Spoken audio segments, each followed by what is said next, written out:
Նախկինում մենք 2020 թվականին 21 թվականին պատերազմից հետո հաշվի առնելով իրադրությունը վերլուծելով զինապահ հիմնադրամի պարտադիր վճարները ավելացրել էինք էականորեն, ինչպես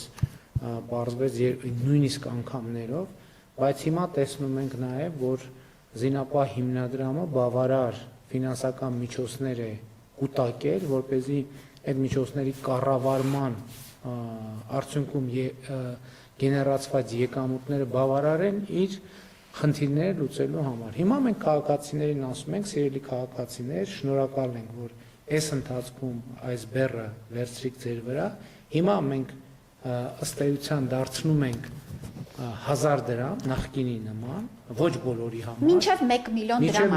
դրամ աշխատավարձ ստացողների համար վերադարձնում ենք նախկին 1000 դրամ մակարդակից։ Հիմա տարբեր աշխատավարձ ստացողների համար տարբեր էր։ 1000 դրամից ավել ինչ կա, մենք ուղղում ենք արդեն անձի առողջության համընդհանուր ապահովագրության ֆինանսավորմանը։ Հիմա եթե տարին 129,000-ը ամսական մեր գումարը գալիս է կլոր ասենք 11000 դրամ։ Այո։ Հիմա եթե եկեք ենթադրենք հիշում կան ձեր մոտ թվերը, ասենք սկսենք ամենացածր նիշից 200,000 դրամ ստացողը հիմա զինապահ հիմնադրամին ինչքան է վճարում։ Հիմա վճարում է 5500 դրամ։ 5500 դրամ։ Հիմա այդ նշանակում է, որ 4500 դրամ մենք կարողանում ենք ուղղել առողջության իր ապահովագրությանը։ Տակը մնում է որոշակի գումար 6500։ Հաջորդ ուղղությունը, պարոն վարչապետ, սոցիալական կրեդիտների հնարավորությունն է։ Համընդհանուր հայտարարագրում։ Այո։ Եվ այս մասով էլ 200-ից 500,000 դրամ ստացողների համար, պարոն վարչապետ, ձեր հանձնարարությամբ նաև փոխել ենք սոցիալական կրեդիտների տարեկան չափի հնարավորությունը առողջապահության ուղղությամբ եւ ամսական թույլ ենք տալու 6000 դրամ հետ ստանալ սոցիալական կրեդիտներից։ Այսինքն այստեղ 4500 դրամ եւ 6000 դրամը ըստ էության ծախսը այդ բեռը քաղաքացին չի զգալու։ 500 դրամ է վճարում։ Այո, քաղաքացին 500 դրամ է վճարել։ Ու նաև էս էր պատճառը, որ մենք որոշեցինք այնուամենայնիվ 2026 թվականի համար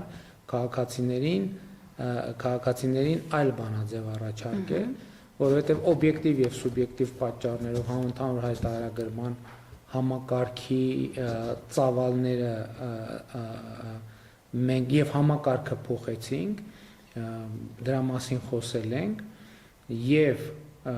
մյուս տարի արդեն այս տարվա հայտարարագիրը ներկայացնելով քաղաքացին հնարավորություն կունենա 6000 դրամ ամսական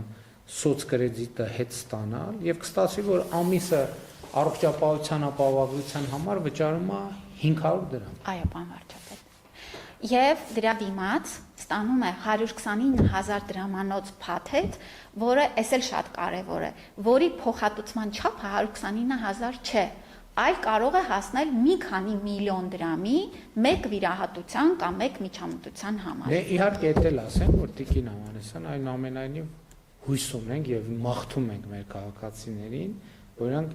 առողջապահության ապահովագրության ծառայություններից հնարավորինս քիչ օգտվելու առիթ ունենան, այսինքն առողջ լինեն։